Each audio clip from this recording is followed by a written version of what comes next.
Hello and welcome to Jenny's Journey. I am so glad you are here. Usually Michael is with me, but today I will be filming this video by myself. So I just want to say a big welcome and that I am so glad you are here. So in today's video, I will be exploring a ghost town site. It's in Northern California in the Sierra Nevadas. I haven't been here before. We will be learning together. The trail is about a half-mile round trip. So a quarter mile there and back shouldn't be too bad. But it may take a little bit of time because I do plan on stopping and reading the signs along the way. I did see that there is a cemetery. So I thought that would be fun to check out as well. So anyways, I did come somewhat prepared. I do have water with me. It's pretty chilly. It's been about 50 degrees during the day, so I have gloves and a jacket just in case I do get a little bit cold. Let's get exploring. This is the ghost town. It is the town of Boca. Follow this trail to the Boca Cemetery and learn about the boom and bust of the historic town of Boca, 1867 to 1927. The trail is approximately a quarter mile long and will return you to this point in about 40 minutes. It includes interpretive signs that reveal Boca's unique place in history. Please help protect the area by staying on the trail and by leaving any remaining artifacts undisturbed. Let's see. So here's the trail right here. So I thought it'd probably be out here for like an hour. Anyways, this is what it looks like. Let's get going. Make sure I lock the car really good. Oh, pretty quickly.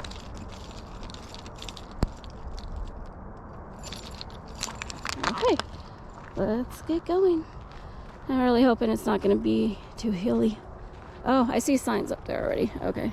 Yeah, there is an incline, but it doesn't look too bad so far. I made it up the trail a little bit. I didn't have to walk far. Here's another sign. Boca's Railroad Routes. So look at that. Pretty cool. From 1866 to 68, the Central Pacific Railroad was laying tracks over the Sierra Nevada, working to complete its portion of the nation's first transcontinental railroad. The railroad's construction, Camp 17, located here at the junction point of the Little Truckee and Truckee Rivers, soon became known as Boca. Oh, okay, it means mouth in Spanish. I did not know that. Let's see what this picture is right here. That's a big building. Wow. In 1868, a lumber mill was established at Boca to help supply wood for the railroad. A dam was constructed across the Little Truckee River, creating a pond for logs. During the winter, the pond froze over, and in 1869, the company began harvesting ice. As the Boca Mill and Ice Company expanded, the town grew quickly. That's a really big building. I was reading that there are remnants of foundations, so that will be interesting to look for those. Whoa, look at that. It's humongous. The Boca Hotel once stood on the knoll in front of you. Oh, wow. Really? Whoa. I would have never guessed that there was a hotel here. The hotel served as an overnight stop for train travelers and also housed seasonal workers. The original Victorian hotel burnt down in 1904. It was replaced by another, less elaborate hotel building. Wow. Okay, so there are train tracks right here. So I'm guessing it had been in front of the train tracks? Maybe there's some more pictures we can find. Wow, it's hard to imagine. That's what I like about history, though. It's just, you find things out that you would have never even guessed happened, or something that was there, if that makes sense. Like, I don't really see any indication that there was a hotel right here. Pretty cool.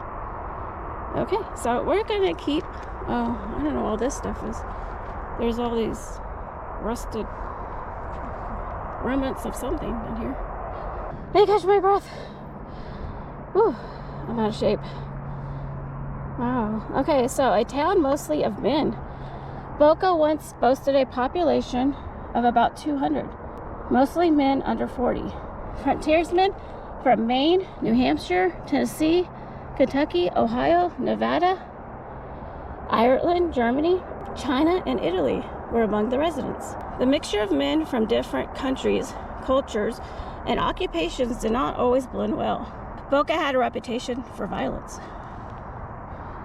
Yeah, it looks like the hotel. Oh, look at this. Few men brought their families to Boca, but by 1873 there were enough children to justify building a school. The pool in front of you was part of the school's flagpole. Wow, really? Wow, so it's like literally on the town site where we're at right now. That's pretty amazing. I love that. I mean, it's just amazing how there was a schoolhouse right here and a hotel there, and now it's not even here, it's gone. Let's look at the schoolhouse picture with all the kids. Oh, my shadow's in the way. And then this picture right here are all the men. By 1876, the town also had a post office, telegraph office, train depot, hotel, sawmill, shingle mill, Chinese laundry, general store, dairy, butcher shop, brothel, blacksmith shop, saloons, ice houses, homes, and a brewery. Wow. So there is a dam right there, the Boca Dam. There's a recreational place out here where you can go camping. It's just beyond that dam. So there's a building right there. Might be a private residence, I'm not sure, but it doesn't look, it looks gated off. Like you can't get over there. But anyways, let's continue on to the next sign. It's pretty amazing. I like that they preserve stuff like this for, you know, people to be able to explore and learn about in the future, like myself. But it's also just pretty amazing how towns can be built up like that and then pretty much wiped off the map. You know, when things change, like you see Highway 80 right there, which was Highway 40 at one point. Highway 80 came in the late 40s. It was after World War II, so I don't know exactly when, but once Highway 80 bypassed 40, a lot of towns disappeared, unfortunately, in communities, and that's what happened with the railroads as well. There's a sign right there and up there. Oh, look at that view. Pretty amazing. This sign is about where the jobs were. Boca's booming ice and lumber industries employed most of the town's residents and transients. The lumber industry employed as many as 150 men in the summer, while the ice industry employed up to 50 men in the winter. The store and saloons depended on the success of the Boca Mill and Ice Company. Many of these operations were owned by the company. They'd have to provide something for all the people that were working for them. Now this is the lumber. In 1866, the Truckee River Basin was richly forested. The demand for wood from the railroad and Comstock mines quickly changed the local landscape. The railroad needed wood for ties, telegraph poles, snow sheds, and fuel. Maintenance alone could require as much as 20 million board feet of lumber annually. The mines needed wood for buildings and mine shafts, requiring as much as 72 million board feet of lumber per year. Operations at Boca helped supply this great demand. On the other side of the railroad tracks in front of you are foundations from one of Boca's large ice houses. I'm guessing, yeah, it has to be like right in here because the hotel was down there. And then like right here was the schoolhouse. I just don't see any foundations right now. If I do, I will show you. So let's finish reading about the ice house. Boca made ice shipments throughout the West. The expanding California produced industry, along with the development of insulated railroad cars, greatly stimulated the ice industry. During the 1870s, the Sierra ice industry found its greatest market in the Comstock mines of Nevada. Ice was needed in great quantities to cool miners as they searched for silver deep within the earth. Underground temperatures in excess of 140 degrees were often encountered. Wow.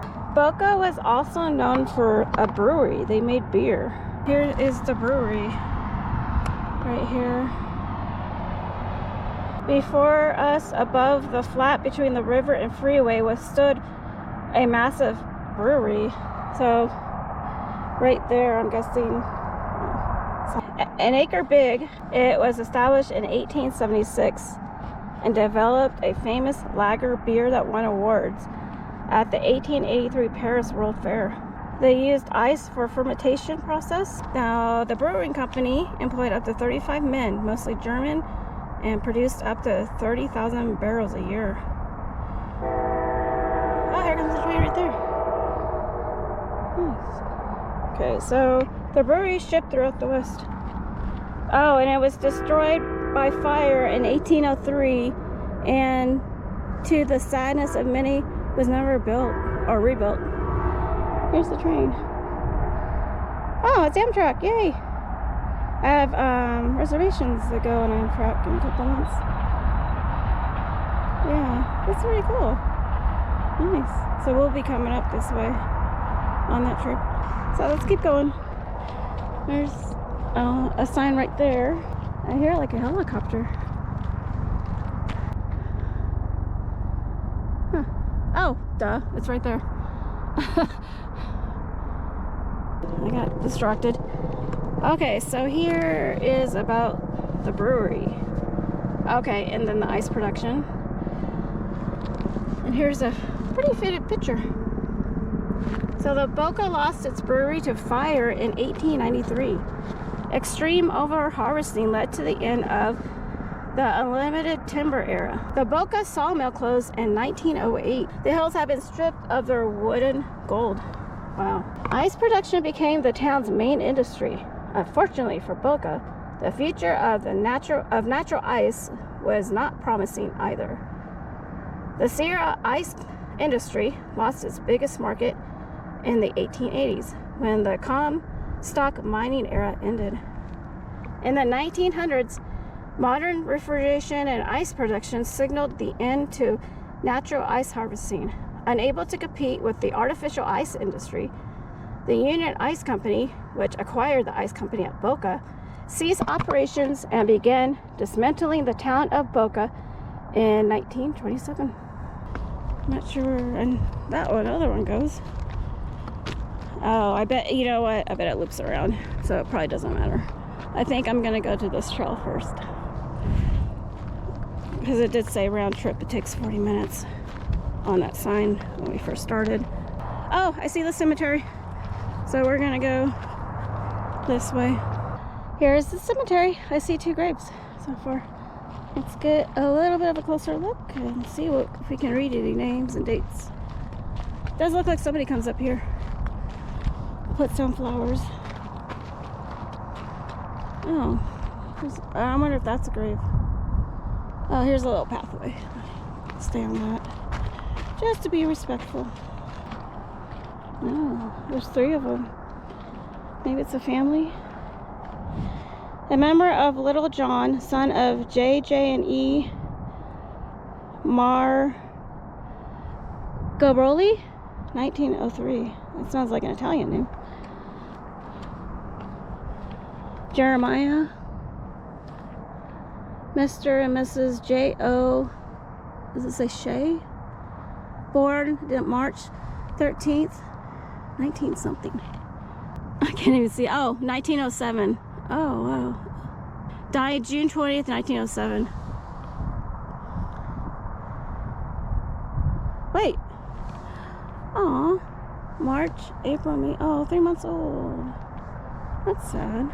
Let's see what this one says. Oh, does it say Patrick? Mr. and Mrs. Oh, wow. Joe Shea. Wow, that's who they belong to. 1908 and died. Does it say January? 1908. Oh. Son, okay. Oh, these must be kids.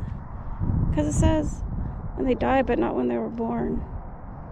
That's sad. So here's another one. I just can't see what it says. Something Francis. Is it Mayford? But 1909. Oh no, I think it says 1906 to. Is it 1908?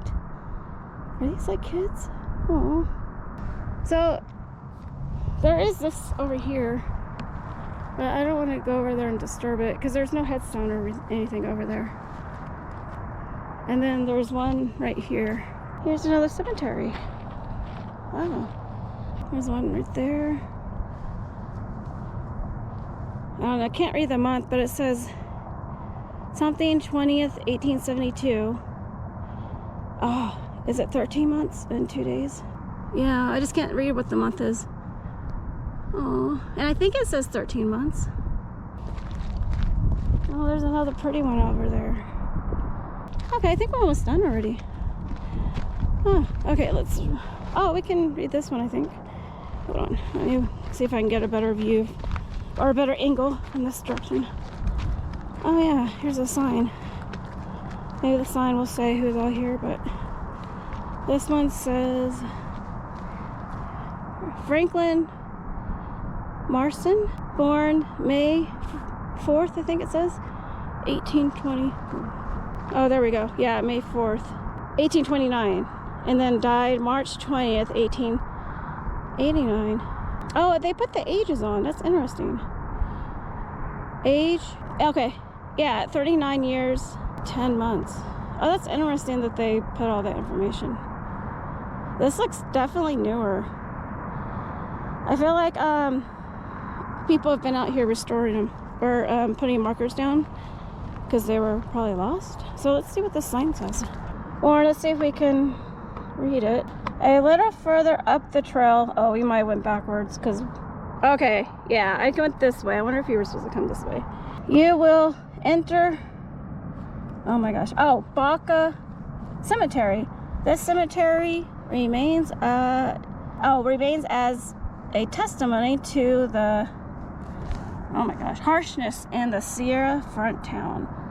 All of the remaining headstones, except for one, mark the graves of, children. Oh. What's this? I can't read this. Almonds? I can't read that. Considered common. Oh, maybe it's ailments. This is really hard to read with all the plastic coming up. Ailments considered common and unthreatening today were often fatal in the past.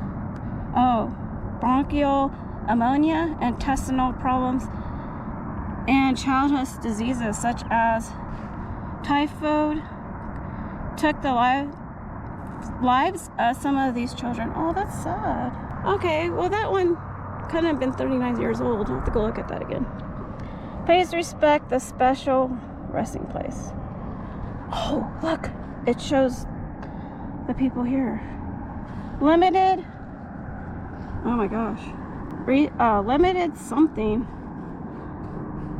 I can't even read that, has provided information about some of the children's, oh my gosh, the children's parents. Okay, Little John, oh, that's the one that was over there. Okay, Margaroli.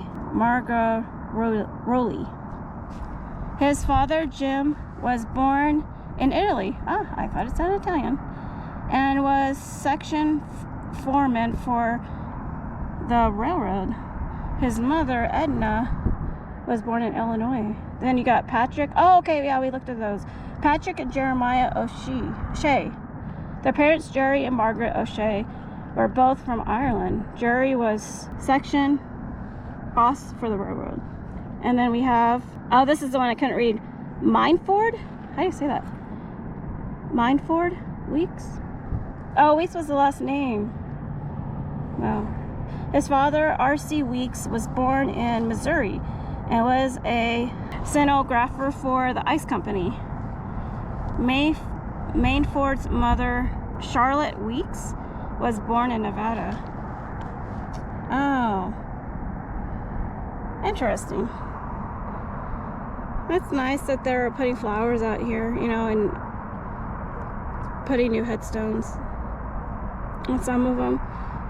We took a trip to, well, little story time. Try not to make it too long because I know I'm good at rambling sometimes. But when we were in Wyoming this past summer, we stopped in Thermopolis to check out Thermopolis State Park, or the Hot Springs. Oh, it's a Hot Springs State Park, sorry. Don't remember what it was named, but this reminded me that there is a cemetery over there. And so we stopped and looked at it. It only had like 5-6 graves. So when I got home from that trip, I did research on it, and I was able to find some of the names, some of the people who were buried there, and read about some of the accidents. And the more digging I did, they weren't even sure if the stories were true or not, but there was a book that somebody wrote about Wyoming, and so it tied it in to that cemetery. So that was a really fun rabbit hole that I went down. What they did was, there was, I don't know who she was. There was a lady from some university. She was a professor. I think she was an archaeologist. I could be wrong. She and a team, and I think they were students or a team of hers, went over there, and they were able to excavate, and dig to see who was buried there, and then actually put like some grave markings. This is what that reminded me of. I was thinking about the people who were buried there, but some of the stories were sad, how people died. They didn't have the medical advancements that we have, or eventually developed over time. A lot of kids, didn't make it or had horrific accidents. So anyways, this is pretty much it, I guess. I'm just sitting here trying to imagine a town here. I am going to head back to the car. The sun is not quite set yet, which is good. It gets dark fast in the mountains, so my goal is to make it back into the town of Truckee before it gets dark. It's hard to believe how much things change, but they do. Things change, and people pass away, and the stories get lost. Towns get lost. I will be ending this video out here shortly. I'm gonna get back to the car. Here I am. I made it to the parking lot, and as you can see, there are big old puddles. So luckily I had enough space to go around them. There's my car. Here's that sign that we started out with. So I just want to say thank you so much for coming along with me on this journey. I had so much fun exploring today. Let me know what you thought of this ghost town of Boca. And I will see you in the next one. Bye.